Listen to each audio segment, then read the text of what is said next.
Thank you for watching the Academic Integrity Policy video. In this video, we're going to discuss the policy and many other reasons why students tend to violate the policy, and then try to get at the bottom of how can we help students to recognize how to avoid those pitfalls of cheating or plagiarism.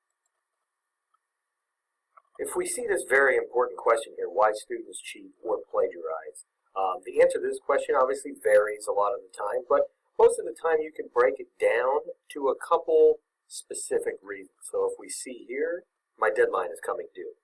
You have a year to complete your course, maybe things happen, maybe you didn't plan appropriately or plan your time appropriately, so your deadline's coming due, you have a lot of work to do.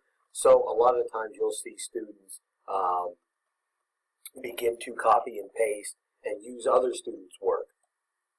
We also see, I wanted to get a good grade. A lot of times students might be struggling grade-wise and get frustrated with their assignments that they're completing. So a lot of the times out of desperation to try to bring their grade up, students will cheat. I did not know that that was cheating or plagiarism. Now for cheating, most students know copying and pasting or using somebody else's work is not appropriate. But plagiarism a lot of the time is a blurry line. Normally, did I cite properly? Did I not cite properly? Plagiarism also is intentional and unintentional. So even if the student didn't have the mindset coming in, I'm going to plagiarize on this assignment, if they don't cite properly or maybe miss something in there, then that could end up as a plagiarism offense.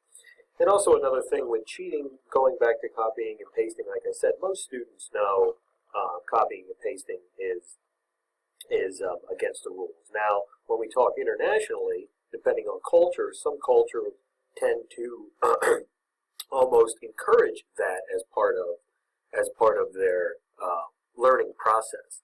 I'm not saying that's wrong, but saying here in the United States, with our school program, we deem that as being a violation of academic integrity. I thought my teacher would not notice. So a lot of times you would see that. Maybe sometimes a student submits an assignment, maybe it slips by the teacher's radar, it goes through, the teacher didn't call the student out on it, so then it kind of builds a habit, it kind of builds a confidence for the student. They're saying, well, I did it once or twice, or I did it a couple times here, my teacher didn't pick up on it, why can't I do it one more time? And then it was just a small quiz or exam. So you might see that a lot, and we'll get into that here in the next slide, but a lot of times, maybe mentally, a student might be thinking, well, it's only, I got one essay question here, or I got this question here, what's the big deal? This really isn't that big of an issue to me. I don't see why it should be a big issue overall. Okay, moving on. Now, after the academic offense has happened, what are some typical responses after he or she is caught? What are some typical responses that students give after they are identified as having cheated or plagiarized? It was stupid. You see that comment a lot. The student will realize and then say, you know what, that was a stupid mistake on my part. It will never happen again. I'll never do it again. I'm truly sorry. I apologize, over and over again about this. I understand now how to avoid cheating or plagiarism. These are very common things to hear students say once they have been caught cheating or plagiarizing. And the student might mean it. They might honestly mean it, but a lot of the times students really don't mean it because they don't really truly understand why cheating or plagiarizing really is detrimental to their education. So these are kind of scripted responses, maybe just some reaction that they feel that they need to say to the instructor after they've been identified as violating the academic integrity policy. So here, most students' real attitude about the situation, so this kind of goes off what we just talked about. They're normally the verbal responses or email responses, that a student would send to a teacher. So a lot of students send their real attitude. What might it be? Everybody else cheats. They might be thinking, well, I know somebody else that cheats. They haven't been caught yet. What's the big deal if I cheat? That's not fair that I got caught. It doesn't hurt anybody. Who else is it hurting if I cheat? This course material or assignment is not important to me in any ways. You might be thinking, this is only an elective course, or this is a core subject course that I'm not going to be majoring in when I go to college, or when I go into the military, to study different fields. They might just not find the importance of it. But as we see here, seldom is there a deep understanding of why cheating is wrong. Seldom do we see, students really understand that by cheating, they're not only hurting themselves academically, but they're going to hurt themselves for that short period of time academically, and then hopefully that builds on a long-term learning progression. But they're also hurting the build of their character and a work ethic. And we'll get into that here in a moment. But as we see here now, let's start talking a little bit about the policy itself. I have the policy over here. This is directly from the student handbook that you as the student or you as the parent can go in and read yourself as well. As order to maintain value within all Keystone programs, it is imperative that students' submissions of assignments and assessments be their own original work. Without me going on and reading the rest of that, just to highlight some of the key parts here, why does the school need a policy?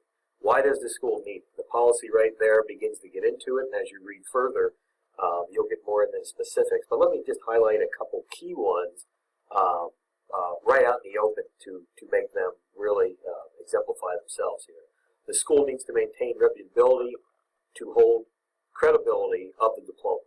So as a school, and this goes for any school, the school is looked at and they prosper only if others in higher post-secondary institutions and then others in the community or in the world that they're seeking students to come to, if they lose their reputation for students coming out and not being prepared and not being trained properly, then the diploma that comes from that school loses its credibility, and then the school itself begins a downward spiral.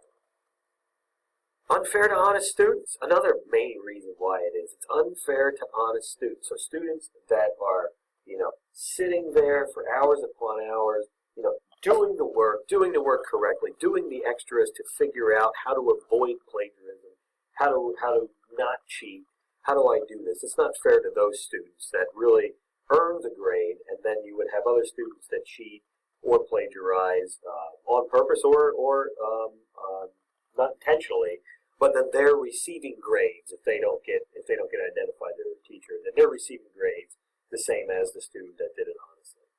Students will not learn if work completed is not their own. So students, and I kind of hit on that there a little bit in the last slide, students that cheat obviously are defeating the purpose of going to school and doing the assignments and reading the material.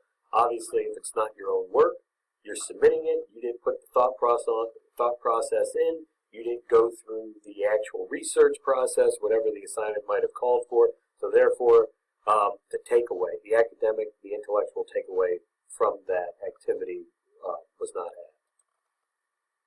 Cheating does not foster a work ethic or sense of oneself that is meant to occur at schools. So this goes to a little bit deeper thought process. So beyond not only gaining that academic knowledge and helping yourself progress through in the future, depending on your career path, that you're going to need that to help yourself succeed and become successful in life. Your own character, you're not building your own sense of worth. You're not building your work ethic. Those types of soft skills that are really needed in the workforce and in college and even after college or in the military, those skills are very hard to teach. And if you're not engaging in the work that needs to be done, if you're not helping yourself to learn those actively, then they're very hard to pick up as you get older. So what is cheating? Now let's get into some specifics here and try to figure out, well, what is cheating? I know I've been talking about cheating and plagiarism, so let's break them down. Here is the policy, straight from the policy, and then I'll bring up some specific examples here. Cheating is knowingly submitting the work of another individual and claiming that work as your own in an attempt to gain an unfair advantage. Once a student submits work, he or she is claiming that is their own work. So really knowingly using somebody else's work and pawning it off as your own.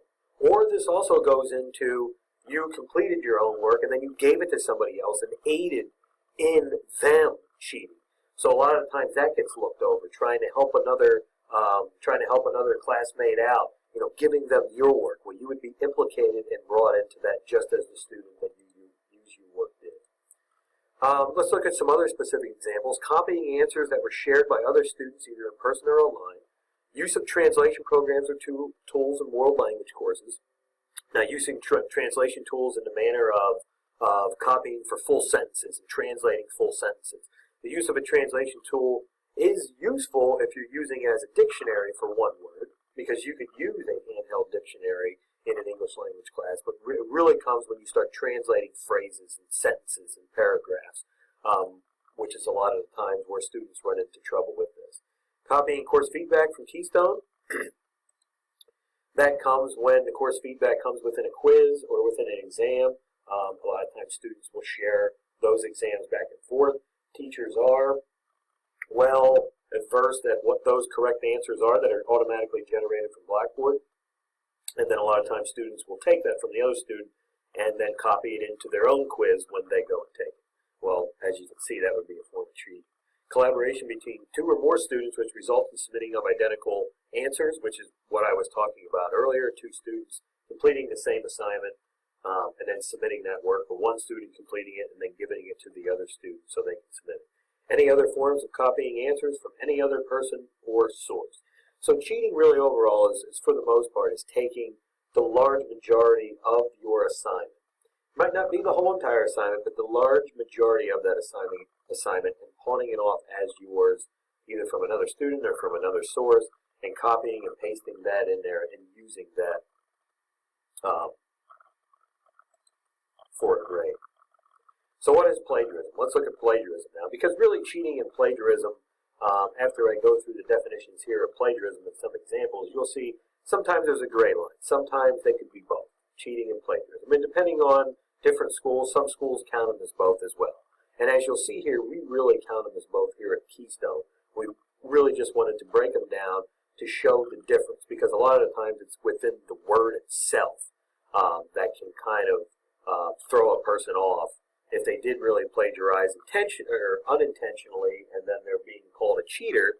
Is that fair to the student? No. It should be called plagiarism, because an unintentional plagiarism, but it's still a violation, but just socially it puts the student into a different category. So if we look here, what is plagiarism? The use of an author's work with a lack of acknowledgement of the source of that work, whether intentional or unintentional. Work that was incorrectly cited. So any work used from another author or from another source needs to have proper in-text citations, needs to have proper works cited page. And as you work through understanding how to avoid plagiarism, you're going to want to pay particular close attention to your MLA and writing expectations by grade level. Because here at Keystone, we tier them. So if you're an 8th grader, you're going to have different requirements for in-text citations and works cited and just writing expectations overall than, let's say, an 11th grader. So make sure that you are adverse at what grade level you're in, and then you know what the expectations are. Here we see paraphrasing by simply changing the order of a few words. Any other uncited or incorrectly cited work, including information directly from any book, course, resource, periodical, website, atlas, or person without quotations or citations. And again, the expectations on how you're going to cite these sources, how you're going to present them, again, it's different from grade level to grade level, so make sure you're up to date on that. But you really want to make sure when you're using a source, using somebody else's ideas, that you are giving credit in the proper way and in the proper expectation of your grade level. So let's look at more of some of the highlights of the actual policy itself. Cheating and plagiarism is not acceptable at the school and can result up to expulsion from the school. So we have an academic review committee that would meet, and we'll get in that here in a moment, but we have an academic review committee that would meet to rule on what the punishment should be. Students and parents are expected to become familiar. Now this one is very important. As a student, you should be going in, you should be asking questions to your teacher, you should be using the resources available. If you're not up to speed with how to use sources or how to do proper research so you're not just copying and pasting answers over. So really, you as the student, as the parent, dealing with your child, really focusing on that.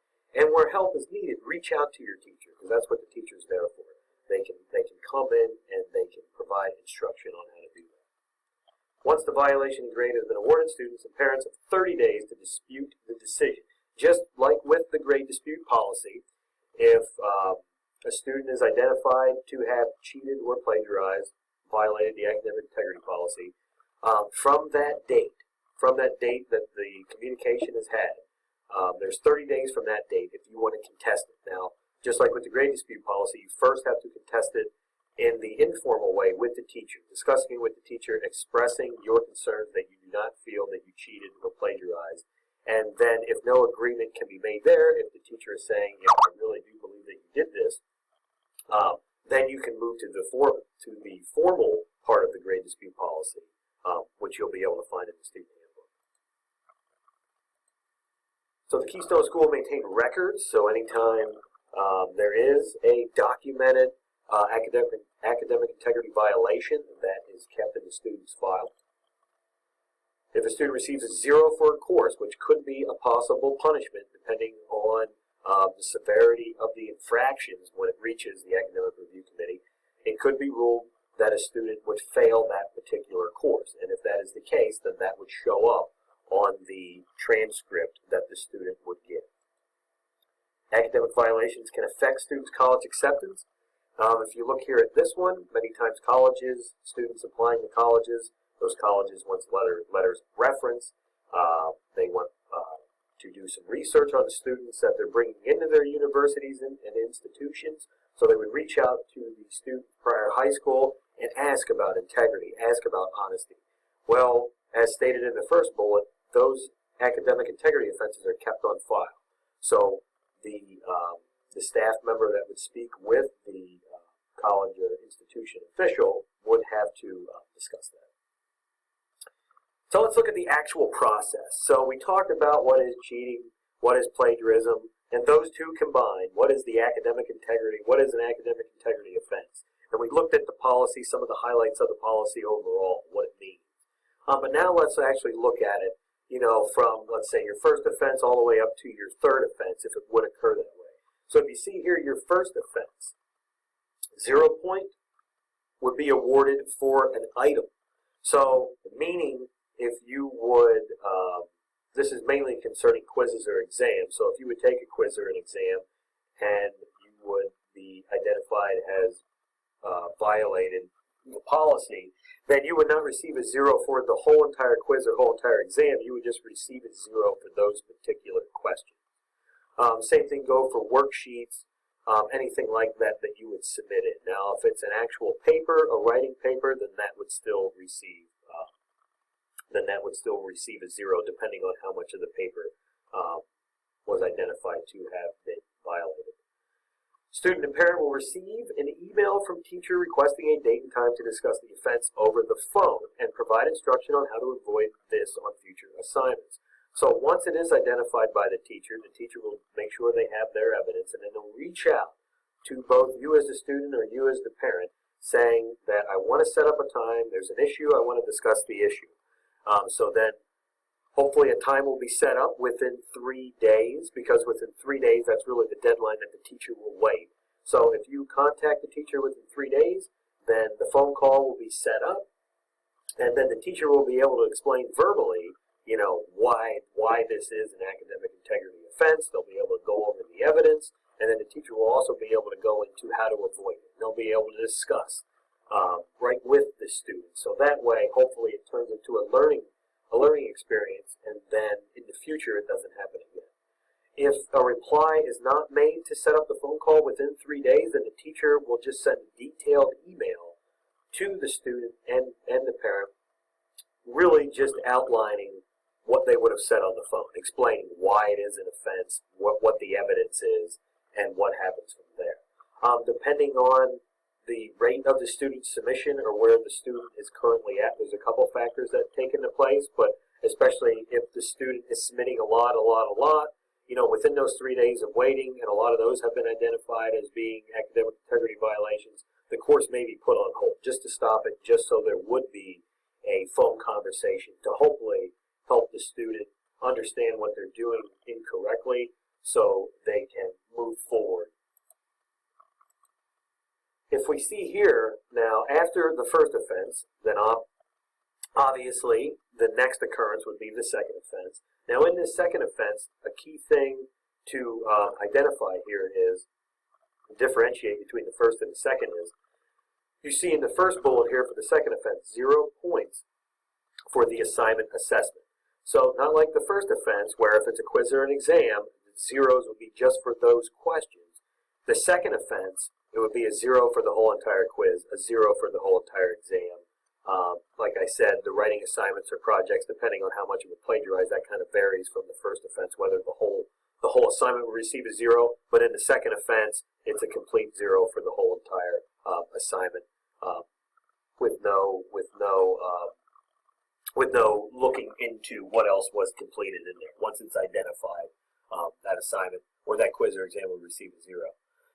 Student and parent will receive an email. The second bullet is exactly the same process as the first offense, where the email will be sent out, 3 days to try to set up a phone call for the discussion. If not, either the course goes on hold, or there will be a detailed email sent out explaining the infraction, but also one extra added item that would be brought into the phone conversation or the email would be the statement that another offense would cause the student to be referred to the academic review committee, which we'll look at here in a moment. And if we see this third offense, if it would come to the third offense, it will be referred to the academic review committee for sanctions including failure of the course, and in extreme cases, potential removal, as we saw earlier with the expulsion. Now again, the academic review committee reviews the evidence, they take a look at the student's file, they take a look at the student's work, they take a look at the infractions themselves. So there's a lot that goes into what they look at, and then they would come to a democratic decision on what type of punishment, what type of sanctions should be brought down on that particular student. The assignments or assessments that were identified will be awarded a 0, just as in the second offense and in many cases in the first offense. Student or parent school administrator will be notified that this is being escalated to the academic review committee, and that it was identified as being a violation with an explanation of that. And then the student's course may be placed on hold until the decision from the academic review committee is finalized. And again, that's on a case-by-case basis, depending on you as the student, if you're submitting a lot of assignments, or there might be other factors to play in there. But the course could be put on hold until the academic review committee has time to discuss. So one little note down here, once the student is notified by email or by phone about any of these offenses, subsequent offenses will be counted as the next offense. So what that means is, just to throw out an example, if a student submits maybe 5 or 6 assignments all at once, and all 5 of those assignments were cheated on or plagiarized, and again, that all counts as an academic infraction. If they're all done at all the same time, then that would all be rolled up into one offense. So if that student didn't have any prior offenses, those 5 offenses would count as the first offense. And then once, the offenses do go across multiple courses. So in the future then, if the student would happen to, let's say that those 5 assignments were in a world history course, and then a month later they have another infraction, let's say in their science course, well, that would count as the second offense then. It goes across courses, and they all add up total. All right, so now we talked a lot about it, about the process there. So now let's look at the actual instructional piece of this video here, and let's start talking about how do you avoid cheating and plagiarism. I want to go down through a couple very specific points that every student should be looking at. And if we look here, and this goes right along with the first excuse that's normally given out, or reason that's given out by the student for why they had to resort to cheating or plagiarism, is the the time. Their time was not planned accordingly. Their due date was coming up, or their due date after their extensions were coming up, and they're seeing that, and there's panic, and they want to get the assignments done, and the only way to get them done at that point is to resort to cheating and plagiarism. So to avoid that, reach out. We have student success advisors that specialize in helping students set up schedules, help students stay on track, help students understand how to use the system in the most effective manner. So reach out if you're struggling with that. We have our student success advisors are there to help with that. Read the course material. A lot of times, it seems very obvious, read the course material, but a lot of times students don't read the course material. And then they're not adverse with the topics or the concepts that are being presented. And then when they go to an assignment, they're looking at the assignment, and it makes no sense. So without going back and actually reading the material, they're going right to Google, going right to Yahoo Answers, or right to one of those websites and using that. Because really at that point, as from the student perspective, they're probably feeling really lost, feeling a little bit of pressure, probably feeling scared because they feel like they're getting behind, and then they're resorting to that. But if moving through the courses, reading the material, and then doing those assignments that are there, that are in chronological order, that are connected to that reading material, it really helps. It really helps just mentally as a student doing that. Know your MLA writing expectations. I talked about that a little bit earlier. That's posted in the homeroom, and your specific ones are posted in your teacher's courses. So really know your MLA writing expectations. Are you required to use in-text citations? How is your works cited page supposed to be laid out? So really understanding that. If you have any questions, please reach out to your teacher, and they'll be able to explain that. Ask your teacher if you are unsure how to complete an assignment, or use your sources. A lot of the times, even if you are reading the course material, you might come against assignments that you're just not quite sure how to do, or you're just not quite sure what it's asking. So reach out to your teacher. Your teacher is there. They can help explain. You might be thinking, well, I found these sources. I don't know how to incorporate them into my paper properly. How do I do this? Reach out to your teacher. You can have that if you feel comfortable having, or if you feel it's effective having that discussion through email, or you can have the discussion through the phone, or you can set up time to Skype or use our online Blackboard Collaborate.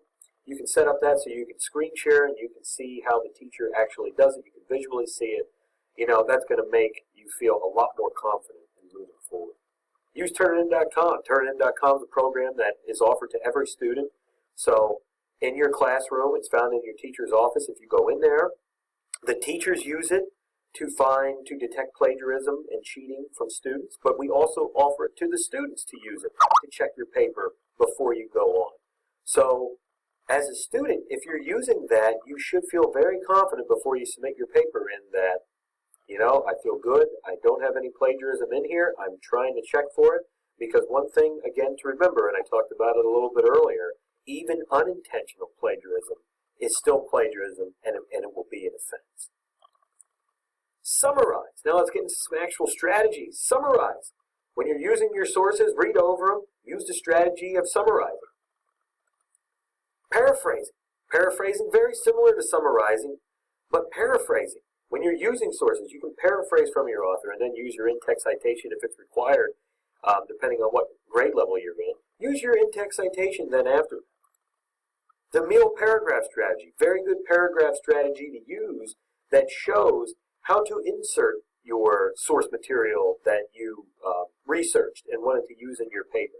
It's a structured paragraph that shows you your topic sentence, your use of evidence, which is the use of other people's ideas, then your analysis, and then so on and so forth, however developed you want to make that paragraph. And all these last three bullets here, summarizing, paraphrasing, meal paragraph strategy, they are all explained more deeply in the writer's workshop, in the success course. Your teacher will have resources on them. Reach out to your teacher to have them explain how to do these things, because they're really your three main ways to avoid plagiarism and cheating. Knowing how to use your sources, and then using proper in-text citations, and using proper or creating a proper works cited page. And leading right into it, learn how to use in-text citations and create a works cited page, as I just discussed there. Very important, because depending on what grade level you're at. If you're not using your in-text citations properly, then that could turn into unintentional plagiarism, which again would still be counted as an offense. Do not use Yahoo Answers, Wikipedia, OpenStudy, or essay generation websites. There's many more that I could put on here. Yahoo Answers and Wikipedia are always the first two. When you do a simple Google search, are always the first two that come up. They're not credible sources in the eyes of the Keystone School and many other institutions and most post-secondary institutions. Yahoo Answers, you don't know who's putting in that answer, and plus you're not doing the research and reading into it. You're just saying, here's the question, I want an answer to it. I don't want to think about it, I just want you to tell me the answer.